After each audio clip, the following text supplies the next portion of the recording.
અને નેનો ખાતરના નામે કાયદેસરનું ષડયંત્ર છે। આ નેનો ફરજિયાત આપવા માટે થઈ અને જાણી જોઈને ખાતરની તંગી ઊભી કરવામાં આવે છે। જેમ 2000 હપ્તા આપવા માટે થઈ અને ઓલા કાયદેસરતાઓ જે છુપા રુસ્તમો છે એને કાયદેસરતા આપવી છે, એવી જ રીતે આ નેનોનું વિતરણ કરવા માટે થઈ અને ખાતરની તંગી ઊભી કરે છે અને ખેડૂતોને એના કારણે 20 થી 25 દિવસ મોડું થયું છે, હજી વધારે મોડું થાય છે। એક તરફ સરકાર એમ કે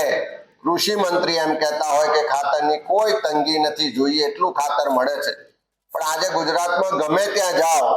ખાતર લેવા માટે ખેડૂતોએ દર ભટકવું પડે છે, લાઈનોમાં ઊભું રહેવું પડે છે। અને કૃષિ મંત્રી જાહેર કરે કે અમે નેનો યુરિયા લેવા માટે કોઈને દબાણ નથી કરતા, એ નિયમ વિરુદ્ધનું છે, ગેરકાયદેસરનું છે, પણ ગઈકાલે તમે જોયું છે એમના જ પોતાના મત વિસ્તારનો વિડીયો આવ્યો અને ત્યાંના ખાતરના વિક્રેતાઓ છે ખેડૂતોને દબાણ કરી રહ્યા છે કે તમારે ખાતર લેવું હોય તો આ નેનો યુરિયા સાથે લેવું પડશે।